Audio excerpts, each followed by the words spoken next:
के लेखकों की क्या क्या विशेषताएं थी। तो देखिए दोस्तों, सबसे पहली विशेषता थी कि तवारीख के लेखक शहरों में, विशेषकर दिल्ली जैसे शहरों में, जैसे कि दिल्ली रहते थे। ये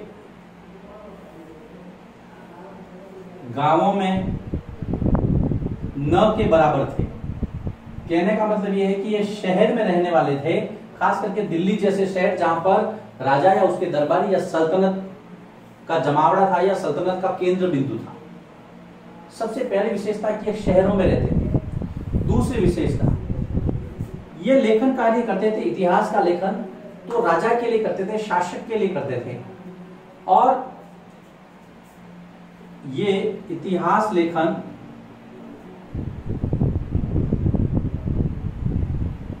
शासक से कोई इनाम या इकराम पाने के लिए करते थे। ये भी इनकी विशेषता थी। इनको लगता था कि हम राजा के लिए लिखेंगे, शासक के लिए लिखेंगे तो हमें इनाम मिलेगा। तो पहली विशेषता हो गई, ये दिल्ली जैसे शहरों में रहते थे। दूसरा है, ये शासक से ये इच्छा रखते थे, अभिलाषा रखते थे शासक की ओर से कि इनको इनाम मिलेगा। उसके बाद जो तीसरी बात थी, ये शासकों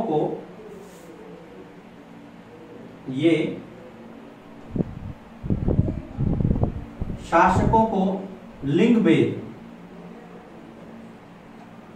तथा जन्मसिद्ध अधिकार, लिंग भेद और जन्मसिद्ध अधिकार जैसे आदर्शों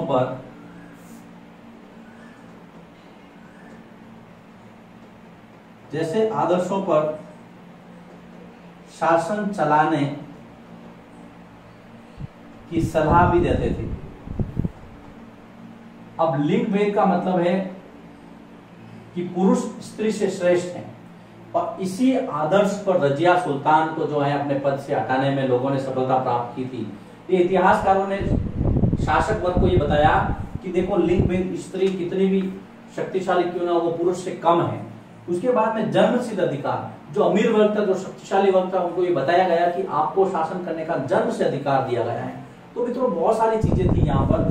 तो यहाँ पर देखिए, शासकों को लिंग भेद और जन्मसिद्ध अधिकार जैसे आदर्शों पर शासन चलाने की सलाह भी देते थे। ये दोनों शब्दावली आपकी किताब में लिखी गई है। जब हम ये चैप्टर पूरा होने को आएगा तब हम इस पर अलग से चर्चा करेंगे। आम आदमी यानी कि आम जनता इनके विचारों से अक्सर सहमत नहीं होती थी। किनके विचारों से? इतिहासकार जो उस तवारीख के जो लेखक थे उनसे अक्सर सहमत नहीं होती थी।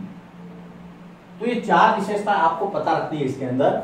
सबसे पहली है, ये देखिए मैं हाईलाइट कर देता हूं कि ये ज्यादातर शहरों में रहते थे, गांवों में न के बराबर थे। दूसरा, ये शासक से इनाम इकराम पाने की इच्छा रखते थे, इसलिए इतिहास लेखन करते थे, तवारीख के लेखक ये।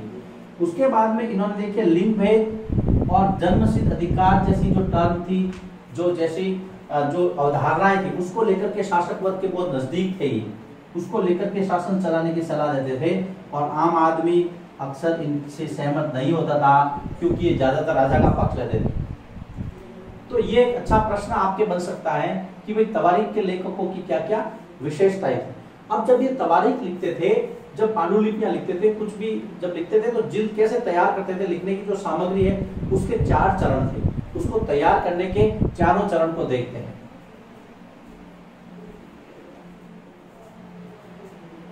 पांडुलिपियों को तैयार करने के लिए 4 चरण इस्तेमाल होते थे, अर्थात 4 स्टेप थे उसके।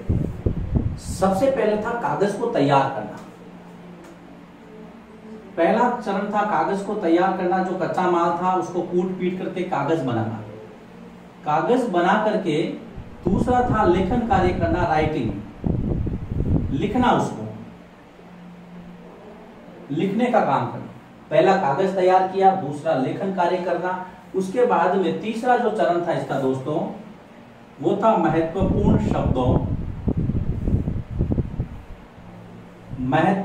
शब्दों तथा अनुच्छेदों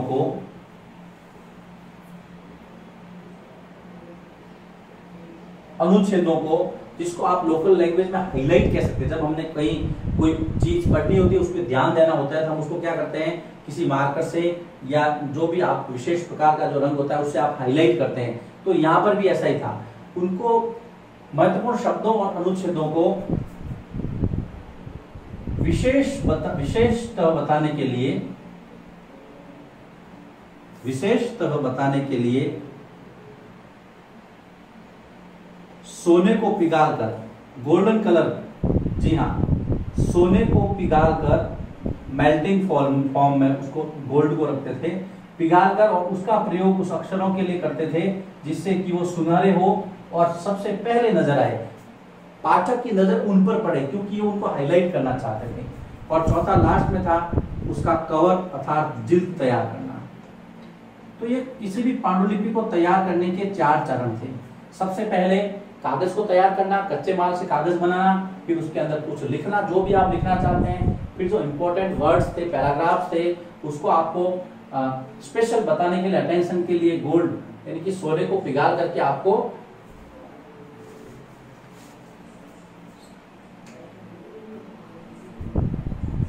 सोने को पिघाल करके उसका उपयोग करना। चौथा था जिल्द तैयार करना। अब देखिए इसको, पहला ये है कागज तैयार करना, दूसरा फिर है लेखन कार्य, तीसरा इंपॉर्टेंट जो वर्ड्स और पैराग्राफ थे उसके लिए गोल्डन जो उसके ऊपर परत चढ़ाई जाती थी उसके लिए सोने को पिघालना, और चौथा है कवर जिल्द तैयार करना। ये 4 चरण थे किसी भी पांडुलिपि को तैयार करने के।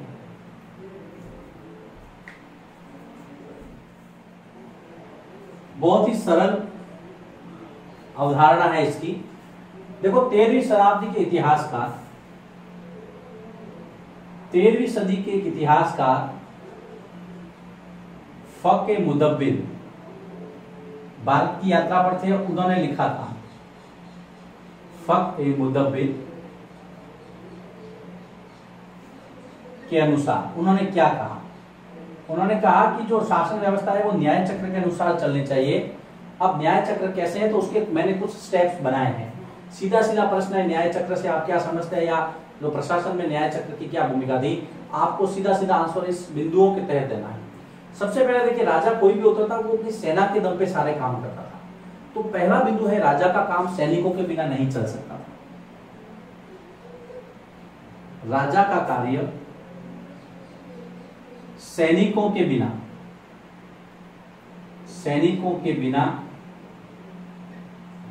नहीं चल सकता था। अब सैनिकों को क्या चाहिए था, सैनिकों को वेतन चाहिए होता था। तो दूसरा बिंदु हमने बनाया है कि सैनिकों की आवश्यकताएं वेतन से पूरी होती थी, पैसा तो मिलना चाहिए ना। सैनिकों की आवश्यकताएं वेतन से पूरी होती थी। देखिए बहुत ही सरल है, आपको कड़ी से कड़ी जोड़नी है। अब वेतन कहां से आएगा, राजस्व से आएगा। लोग जब टैक्स देंगे तभी तो वेतन दे पाएगा राजा। तो आगे तीसरा बिंदु, वेतन का भुगतान राजस्व प्राप्ति तथा रेवेन्यू उसके ऊपर आधारित था। अब टैक्स कौन देगा, रेवेन्यू कौन देगा, जो किसान होंगे उस समय वही देते थे। सैनिक से वेतन, वेतन रेवेन्यू से आएगा, रेवेन्यू कौन देगा, राजस्व किसान, राजस्व अर्थात कर किसानों द्वारा दिया जाता था। अब किसान भी कब देंगे, किसानों द्वारा दिया जाता था। अब किसान कर कब देंगे मित्रों, जब वो खुशहाल होगा, उसके पास बहुत सारी फसल होगी। किसान तभी कर दे पाएगा जब वह समृद्ध और खुशहाल हो। समृद्ध तथा खुशहाल अर्थात सारा का सारा जो दारोमदार है वो किसानों की समृद्धि और खुशहाली पर निर्भर था, इसलिए राजा को यह चाहिए था न्याय चक्र के लिए यह आवश्यक था कि राजा ईमानदार प्रशासन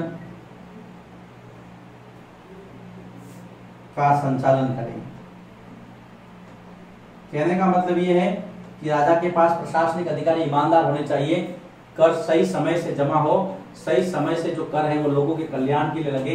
देखिए टॉपिक है न्याय चक्र, बहुत ही महत्वपूर्ण टॉपिक है। पहला पॉइंट आपको सैनिकों के बिना नहीं चल सकता, इस पर ध्यान देना है। सैनिकों को क्या चाहिए? वेतन चाहिए। वेतन कहाँ आएगा? राजस्व से आएगा। राजस्व कौन देगा? किसान देगा।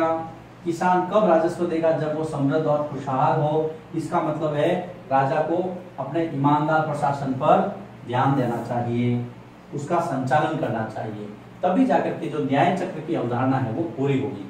बहुत ही अच्छा टॉपिक है ये न्याय चक्र वाला, आप इसको आराम से लिख लें। एक बात हमेशा ध्यान रखें, जब भी हमारी क्लास चल रही है आपके पास नोटबुक और पेन होना चाहिए, जिससे कि आप उसको लगातार नोट करते रहें।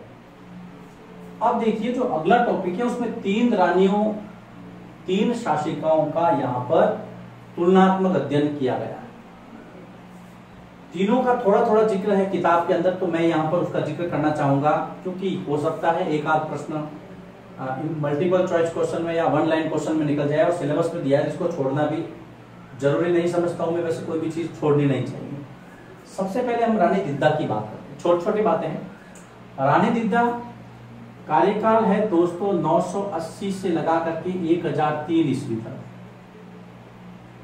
रानी दिद्दा जो है वो कश्मीर की शासिका थी,